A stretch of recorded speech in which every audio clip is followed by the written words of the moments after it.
Hello everyone, once again welcome back to the Nets YouTube channel. I hope you are doing well. So दोस्तों, हम लोग फिर से continue कर रहे हैं जियोग्राफिकल थॉट पोर्शन को। यहाँ पर दोस्तों हम लोग ऑलरेडी डिस्कस कर चुके हैं दो पार्ट। ठीक है, अगर पिछला दो पार्ट नहीं देखे हैं तो आप लोग जरूर जाकर देखें, डिस्क्रिप्शन बॉक्स में लिंक मिल जाएगा। और दोस्तों पिछले पार्ट में हम लोग टोटल 30 क्वेश्चन देखे थे, दो पार्ट में 15 करके। लेकिन दोस्तों यहाँ पर टोटल 10 क्वेश्चन देखेंगे 31 से लेके 40 तक। ओके, तो दोस्तों बने रहे वीडियो के साथ। और अगर हम लोग इस साइट अगर आपने विजिट नहीं किए तो ज़रूर जाकर विजिट करिए। वहाँ पर आपको PDF फाइल की लिंक मिल जाएगा, फिर मॉक टेस्ट लिंक मिल जाएगा, मॉक टेस्ट मिल जाएगा, प्रीवियस ईयर क्वेश्चंस मिल जाएगा, नोट्स मिल जाएगा, सब कुछ अवेलेबल होगा। वहाँ से आप लोग डाउनलोड कर सकते हैं। तो दोस्तों शुरू करते हैं आज की वीडियो।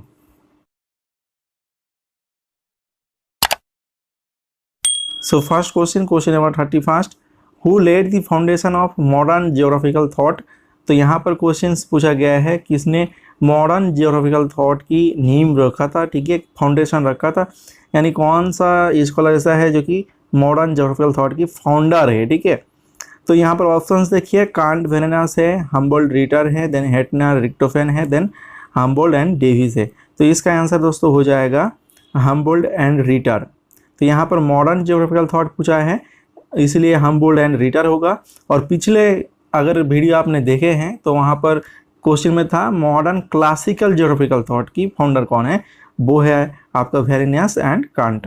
ठीक है, वो आप लोग इसमें थोड़ा क्लियर हो जाएगा। ठीक है, क्योंकि यहाँ पर थोड़ा कन्फ्यूजन हो सकता है स्टूडेंट्स को, क्योंकि यहाँ पर अगर क्लासिकल लगा देते हैं तो पूरा क्वेश्चन का मीनिंग जो है और आंसर जो है अलग हो जाता है। अगर मॉडर्न क्लासिकल लगाता है यहाँ पर तो इसका आंसर हो जाएगा कांट एंड वेरेनस। और यहाँ पर अगर क्लासिकल वर्ड नहीं है तो इसका आंसर हो जाएगा हम्बोल्ड एंड रिटर। और दोस्तों मैं आपको बता दूँ, पिछले दो वीडियो में हम लोग ग्रीक स्कॉलर, ठीक है, ग्रीक एंड आपका रोमन स्कॉलर देख लिए हैं। इसके साथ और भी देखे थे, हम लोग पढ़े थे अरब स्कॉलर भी हम लोग पढ़ चुके हैं। और क्लासिकल जो आपका जर्मन स्कॉलर है वो है आपका वेरेनस एंड कांट। उन दोनों को भी हम लोग ऑलरेडी पढ़ चुके हैं, इतना सारा हम लोग स्टडी कर चुके हैं। अगर आपने पिछला पार्ट नहीं देखे तो आप लोग जरूर जाकर देखें, क्योंकि आप वहाँ पर बहुत कुछ मिस कर सकते हैं। ठीक है, जो कि इम्पोर्टेंट होने वाला है यूजीसी नेट के एग्जाम में, तो ज़रूर आप जाके देखें। अब चलते हैं नेक्स्ट क्वेश्चन में। Question number 32, who coined the term cosmography and divided into यूरेनोग्राफी and geography. तो किसने, कौन सा स्कॉलर ऐसा है जो कि कॉस्मोग्राफी टर्म कॉइन किया था, दिया था, और उसको डिवाइडेड किया था यूरेनोग्राफी दो हिस्सों में, एक यूरेनोग्राफी एंड जियोग्राफी, ये दोनों हिस्सों में डिवाइडेड किया था। तो इसका आंसर दोस्तों देखिए, ऑप्शन देखिए, ऑस्कर पास्कल है, देन कार्ल रिटर है, देन वेरेनस है, और लास्ट जो ऑप्शन है option number D, that is Alexander von Humboldt है। तो इसका करेक्ट आंसर जो हो जाएगा वो है अलेक्जेंडर वॉन हम्बोल्ड। हम्बोल्ड जी ने कॉस्मोग्राफी टर्म दिया था और उसको डिवाइडेड किया था दो हिस्सों में, एक यूरेनोग्राफी था और एक जियोग्राफी। तो यूरेनोग्राफी दोस्तों डील्स करता है आपका एस्ट्रोनॉमी से, ठीक है, डिस्क्रिप्टिव एस्ट्रोनॉमी, और वो डील्स करता है सेलेस्टियल बॉडीज़, जो हेवनली बॉडीज़ है, सेलेस्टियल बॉडीज़, उसके साथ जो है डील्स करता है।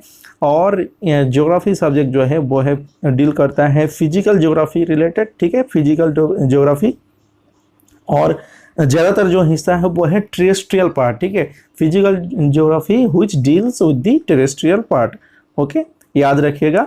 अब हम लोग देख लेते हैं अलेक्जेंडर वॉन हम्बोल्ड से, जो कि जर्मन स्कॉलर है, ठीक है, इनके ऊपर इंपॉर्टेंट जो पॉइंट्स हो सकते हैं यूजीसी नेट के एग्जाम में हम लोग देख लेते हैं।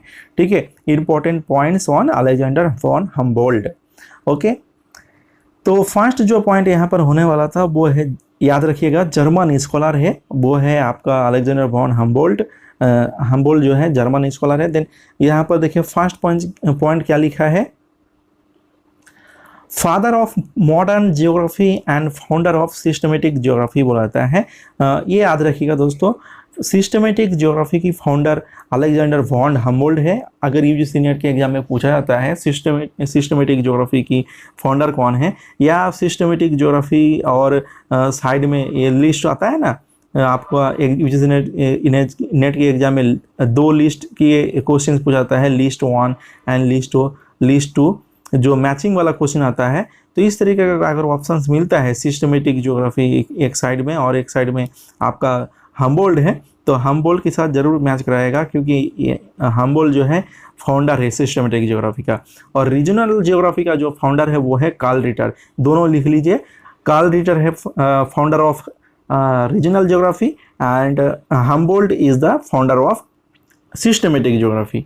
ठीक है, देन इन्होंने टर्म कॉइन किया था एक, वो है कॉस्मोग्राफी, जो इसी क्वेश्चन में हम लोग देखा, और इसको डिवाइडेड कर दिया था दो पार्ट में, एक यूरोनोग्राफी एंड ज्योग्राफी। यूरोनोग्राफी जो डिस्क्रिप्टिव एस्ट्रोनॉमी से डील्स करता है, जो कि celestial bodies actually, and geography जो है was confined to physical geography which deals with the terrestrial part. Okay, and Humboldt follows inductive and empirical method of research. Okay, inductive method था इनका, और यहाँ पर देखिए सिस्टमेटिक ज्योग्राफी अप्रोच यहाँ पर अच्छे से लिख दिए हैं। देखिए, systematic geography approach introduced by Alexander von Humboldt, जो कि हम लोग यहाँ पर ही फर्स्ट पढ़ लिए थे। ठीक है, देन देखिए Alexander von Humboldt discovered Peruvian cold current. Peruvian जो कोल्ड करंट है हम्बोल्ट जी ने ही फर्स्ट टाइम जो है डिस्कवर्ड किया था, जो कि साउथ अमेरिकन कोल्ड करंट है। ठीक है, याद रखिएगा। और पेरुवियन कोल्ड करंट को हम्बोल्ट करंट भी बोला जाता है। ठीक है, पेरुवियन कोल्ड करंट का और एक नाम है हम्बोल्ट करंट। ठीक है, देन देखिए इसका सिक्स नंबर पॉइंट में देखिए, he coined the term permafrost. Permafrost concept इन्होंने टर्म दिया था to explain the frozen characteristics of Siberian soil. Siberian soil की जो फ्रोजन कैरेक्टरिस्टिक्स हैं उसको एक्सप्लेन करने के लिए इन्होंने परमाफ्रोस्ट कॉन्सेप्ट दिया था। ठीक है, टर्म कॉइन किया था। Then he introduce the word climatology. Climatology word भी इन्होंने ही इंट्रोड्यूस किया था। देन इन्होंने कॉन्टिनेंटलिटी कॉन्सेप्ट भी इन्होंने ही एस्टेब्लिश किया था बाय हम्बोल्ट। देन इन्होंने और एक और इम्पोर्टेंट टर्म दिए है, देखिए जुसामेनहैंग, जिसका मतलब है हैंगिंग टुगेदर। इन्होंने ये टर्म भी एडवोकेट किया था। ठीक है, इसके बाद देखिए 10 नंबर पॉइंट में देखिए, ही believed in the unity of nature. तो यूनिटी ऑफ नेचर की जो कंसेप्ट है ये, इसके साथ हम्बोल्ट जी जो है अलेक्जेंडर वॉन हम्बोल्ट रिलेटेड है। ठीक है, unity of nature.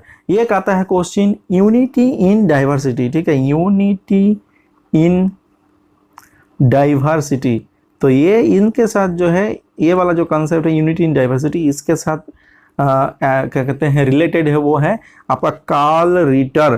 Karl Ritter जो है unity in diversity in concept के साथ जो है रिलेटेड है, और यूनिटी ऑफ नेचर जो है अलेक्जेंडर वॉन हम्बोल्ट। ठीक है, एक और कंसेप्ट है फंडामेंटल यूनिटी इन डाइवर्सिटी। ये जो कंसेप्ट है आपका यहाँ पर देखिए फंडामेंटल, मैं यहाँ पर सिर्फ ये फर्स्ट अल्फ़ाबेट लिख रहा हूँ, fundamental unity in diversity. Okay, ये जो टर्म है दोस्तों, ये टर्म यूज किया था फ्रेडरिक रैडजल ने। ठीक है, रैडजल जी ने ये टर्म यूज किए हैं। ठीक है, फंडामेंटल यूनिटी इन डाइवर्सिटी। ठीक है, एक unity in diversity Carl Ritter हो गया, फंडामेंटल यूनिटी इन डाइवर्सिटी कौन हो गया, फ्रेडरिक रैडजल। और एक कंसेप्ट आता है यूजीसी नेट के एग्जाम में, पिछली बार भी आया था, जो आपका दिसंबर 2022 यानी मार्च में जो एग्जाम हुआ था 2023 में, उसमें आपका पूछा गया था कि प्रिंसिपल ऑफ टेरेस्ट्रियल होल, ये कंसेप्ट किसने, कौन सा स्कॉलर इंट्रोड्यूस किया था, ये एडवोकेट किए हैं, principles of terrestrial whole. Okay, terrestrial whole. दोस्तों ये जो कंसेप्ट है, ठीक है, ये जो टर्म है या क्या कहते हैं कंसेप्ट है, इंट्रोड्यूस किया था वाइडल डी ने। ठीक है, वाइडल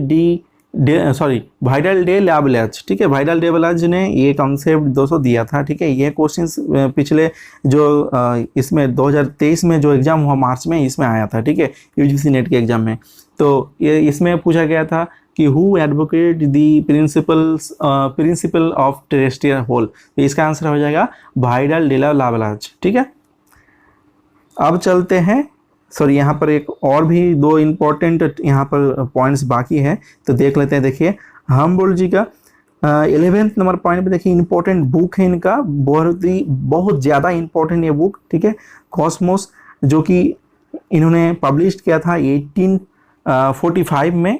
कॉस्मोस कौन सी स्कॉलर का बुक है, याद रखिएगा, who authored the book Cosmos, इस तरह से क्वेश्चन आ सकता है। वो है आपका अलेक्जेंडर वॉन हम्बोल्ड। ये जो ईयर है, पब्लिशिंग ईयर, ये भी याद रखिएगा, क्योंकि सीक्वेंस में यहाँ पर आजकल जो क्वेश्चंस पूछा जाता है, सीक्वेंस में कौन सा बुक कौन सी ईयर में आया है, क्रोनोलॉजिकल ऑर्डर में अरेंज करने के लिए बोल रहा है, तो ठीक है, इसके लिए आपको ये ईयर भी याद रखना होगा।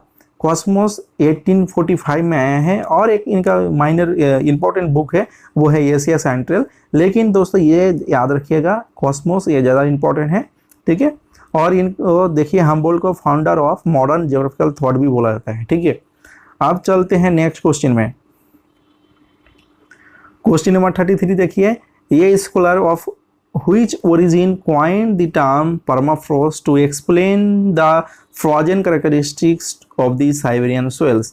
तो ये क्वेश्चंस मैंने ये वाला टर्म दोस्तों इसी स्लाइड में हम लोग पढ़ा। यहाँ पर देखिए परमाफ्रोस्ट वाला ये वाला क्वेश्चंस यहाँ पर पूछा गया है यूजीसी नेट के एग्जाम में, किसने कॉइन किया था ये term, to explain the frozen characteristics of the Siberian soils. तो इसका आंसर हो जाएगा अलेक्जेंडर वॉन हम्बोल्ड। लेकिन यहाँ पर देखिए दोस्तों, यहाँ पर कौन सी स्कूल ऑफ ओरिजिन पूछा गया है, कौन सी स्कूल से बिलोंग करता है। देखिए ये स्कॉलर ऑफ व्हिच ओरिजिन, तो यहाँ पर देखिए American origin, British origin, French origin and German origin. तो ये इसका आंसर हो जाएगा जर्मन ओरिजिन। तो अलेक्जेंडर वॉन हम्बोल्ड पहले ही मैंने बताया था, अलेक्जेंडर वॉन हम्बोल्ड जो है जर्मन स्कॉलर है, ठीक है। तो इसका आंसर हो जाएगा option number 4, that is German origin, okay. अब चलते हैं नेक्स्ट क्वेश्चन में। तो क्वेश्चन नंबर 34 में देखिए, who was the author of Cosmos. Cosmos किताब की कौन ऑथर है, ऑथर कौन है, ठीक है। तो यहाँ पर ऑलरेडी हम लोग पिछले स्लाइड में ही देखा कॉस्मोस की किताब के बारे में।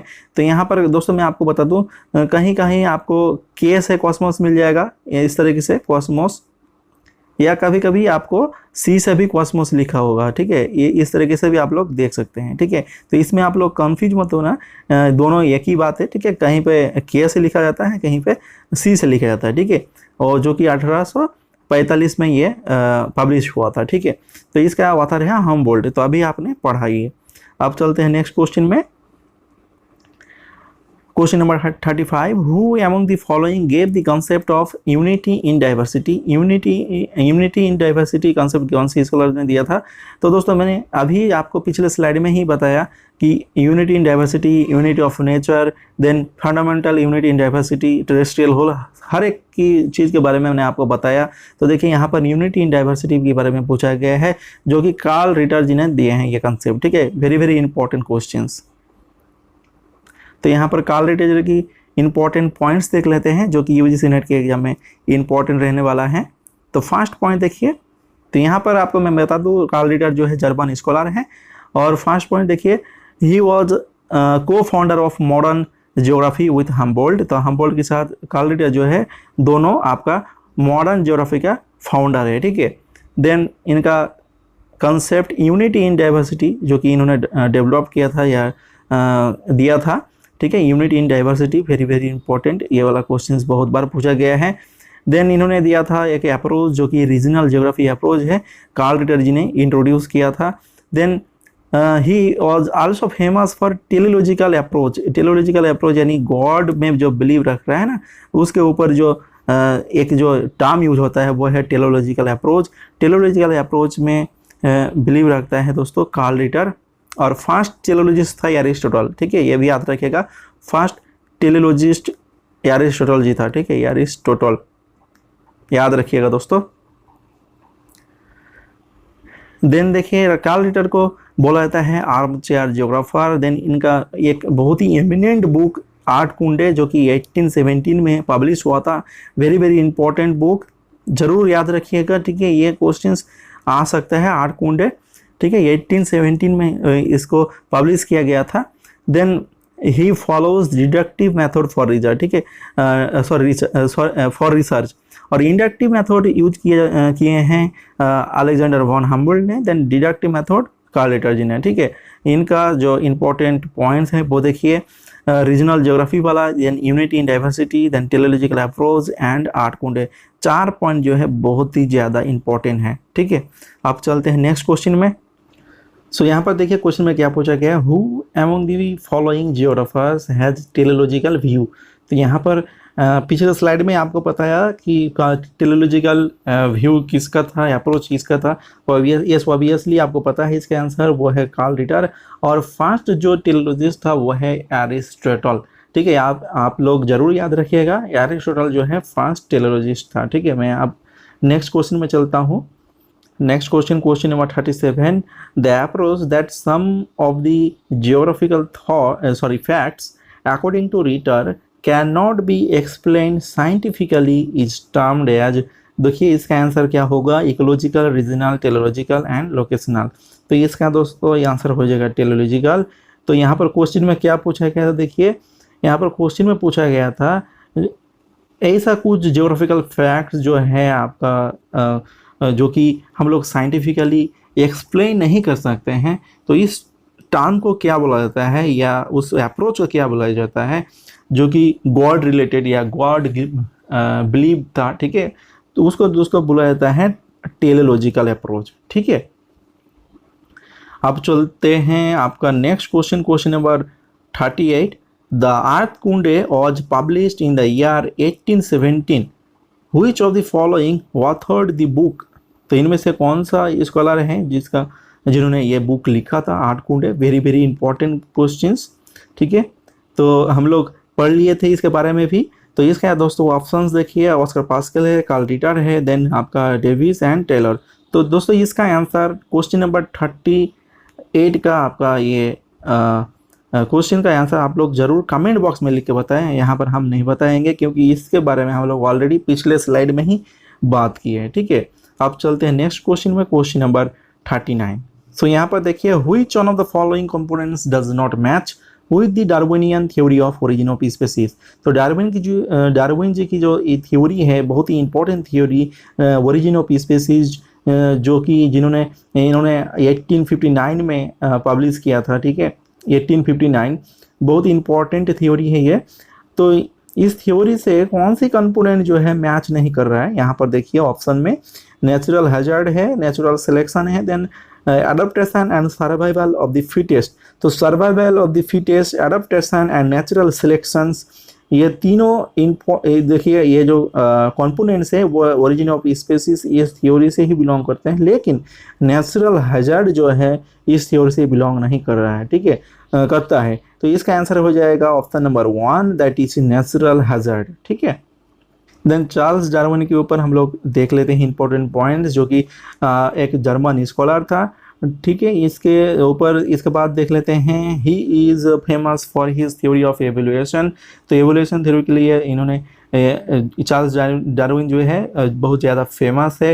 And for a theory of its operation known as Darwinism, his evolutionary theories are published in his 2 books. तो इनका देखिए 2 बुक में एवोल्यूशन की जो थ्योरी है ये पब्लिश हुआ था। एक बुक था आपका origin of species by means of natural selection, 1859 में इन्होंने पब्लिश किया था ये वाला book, the theory of origin of species था, the origin of species by means of natural selection.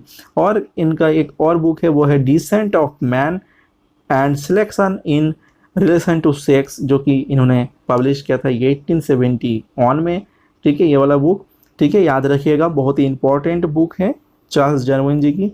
Then देखिए, the fundamental ideas in Darwinian theory of evolution included, देखिए fundamental जो आइडिया था इनका एवोल्यूशन थ्योरी में, ठीक है, ये सब चीज़ें जो है फंडामेंटल था, आइडिया था, तो आप लोग जरूर याद रखिएगा। तो फर्स्ट जो आइडिया है, इंपॉर्टेंट पॉइंट्स है, वो है struggle for existence, then variation within the species. तो विद इन द स्पेसीज की जो है जीन्स वगैरह वेरिएशंस आता है, ठीक है, इन्होंने ये बात किया था। Then survival of the fittest, then natural selections, ये चारों टर्म याद रखिएगा, ठीक है, चार्ल्स डार्विन जी के साथ। ये यहाँ पर देखिए हम लोग चलते हैं नेक्स्ट क्वेश्चन में। Last but not the least, question number 40. Which of the following statements are correct about the impact of Darwin on geographical thought? यानी ज्योग्राफी के ऊपर क्या क्या इम्पैक्ट रहा या असर क्या रहा ज्योग्राफी के ऊपर bye the theory of evolution, जो कि डार्विन जी का थ्योरी है, इसका असर क्या हुआ ज्योग्राफी में, यही पूछा गया है बेसिकली।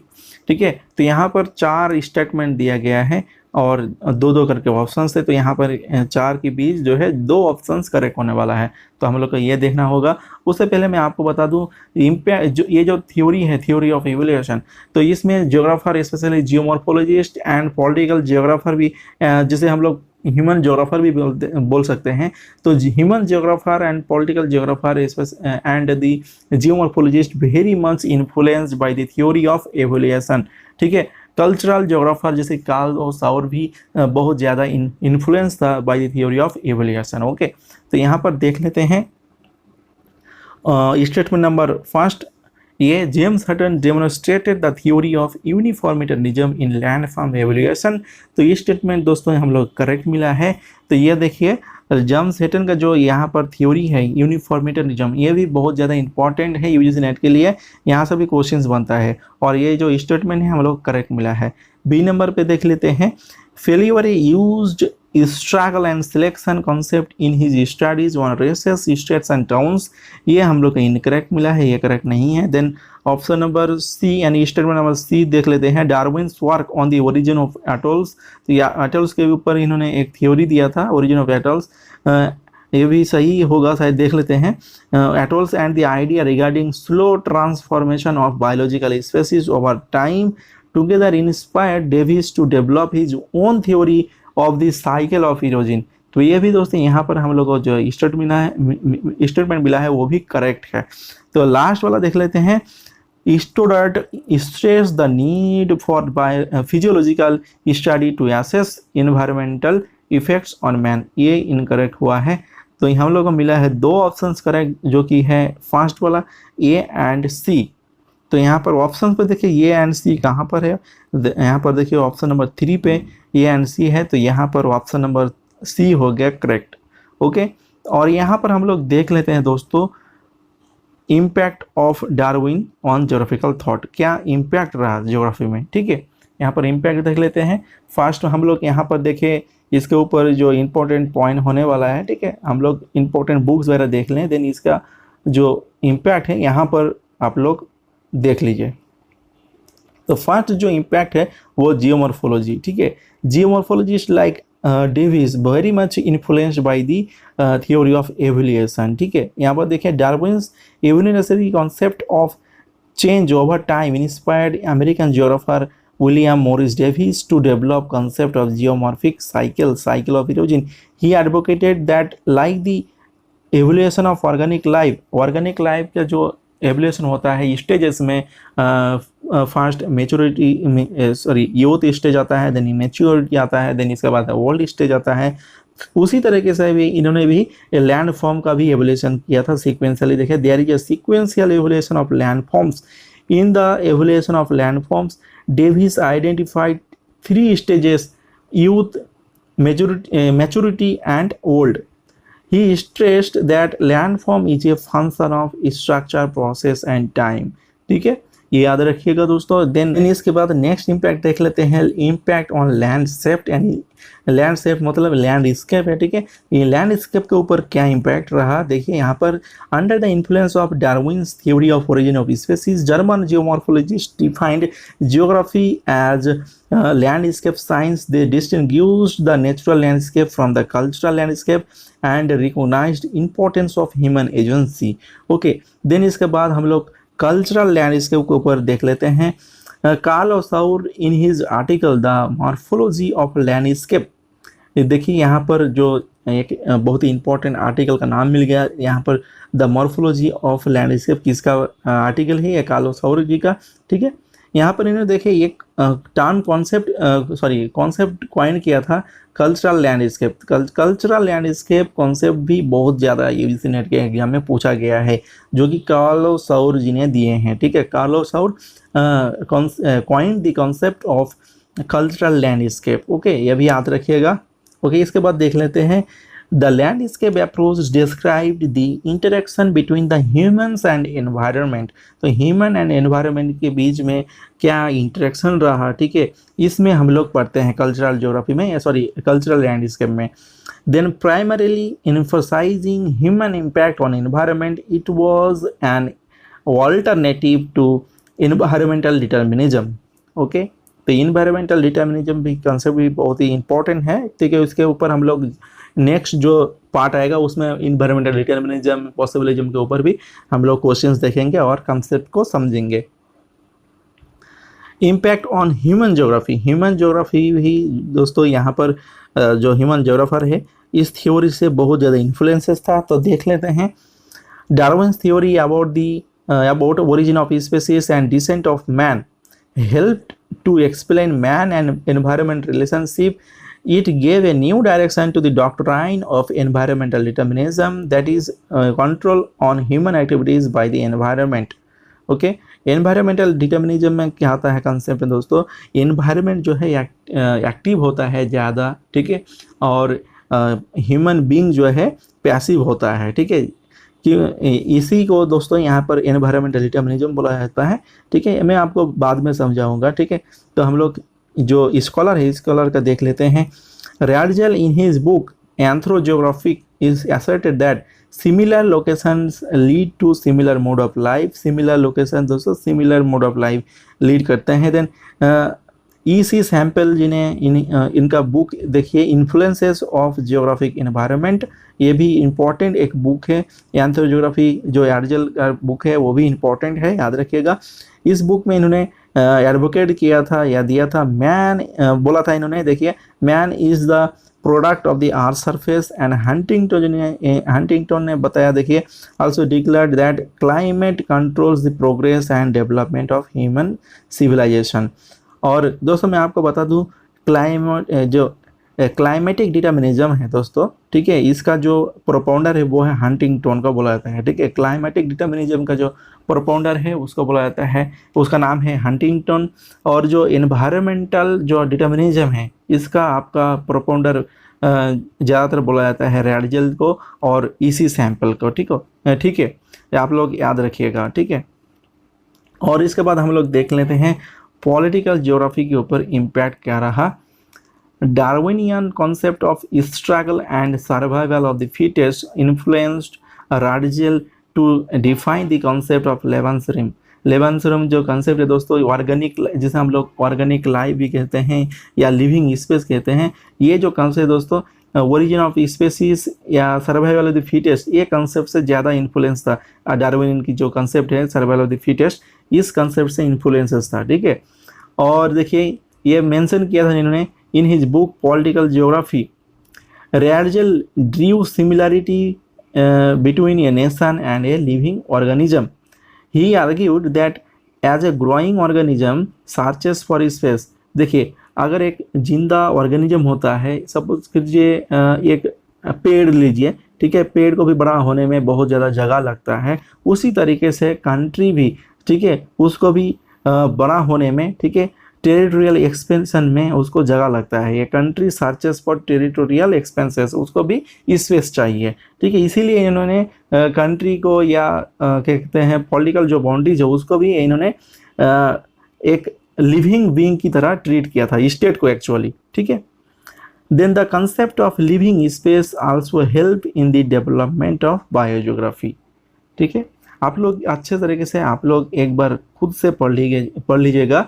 देन इसके बाद इनका जो ये इम्पैक्ट रहा जियोग्राफिकल थॉट के ऊपर, जो क्या इम्पैक्ट रहा, इसके ऊपर आपका कंसेप्ट और भी अच्छे से क्लियर हो जाएगा, ठीक है. आप लोग खुद से पढ़ लीजिएगा. और यहाँ पर दोस्तों एंड हो रहा है लेक्चर, और यहाँ पर दोस्तों लास्ट में अगर आप ये PDF डाउनलोड करेंगे तो आपको ये स्लाइड भी मिल जाएगा, और यहाँ पर आंसर कीज भी रहेगा लास्ट में, और यहाँ पर आपको साइट की लिंक मिल जाएगा ज्योग्राफिकल थॉट की, और भी जो importance links already post available है इसमें वेबसाइट में, तो उसका भी लिंक मिल जाएगा. ज्योग्राफी की जो लास्ट 10 ईयर्स का क्वेश्चंस पेपर है उसका भी लिंक मिल जाएगा. बहुत सारे लिंक्स आपको यहाँ पर प्रोवाइड कर दिया हूँ, तो यहाँ से आप लोग अवेल कर सकते हैं. तो दोस्तों इस वीडियो में इतना ही. आई होप कि वीडियो पसंद आया है, वीडियो पसंद आया है तो प्लीज़ वीडियो को लाइक कर दीजिएगा और चैनल को सब्सक्राइब कर लीजिएगा। मिलते हैं नेक्स्ट वीडियो में। Thank you for watching this video. Thanks a lot. Have a nice day.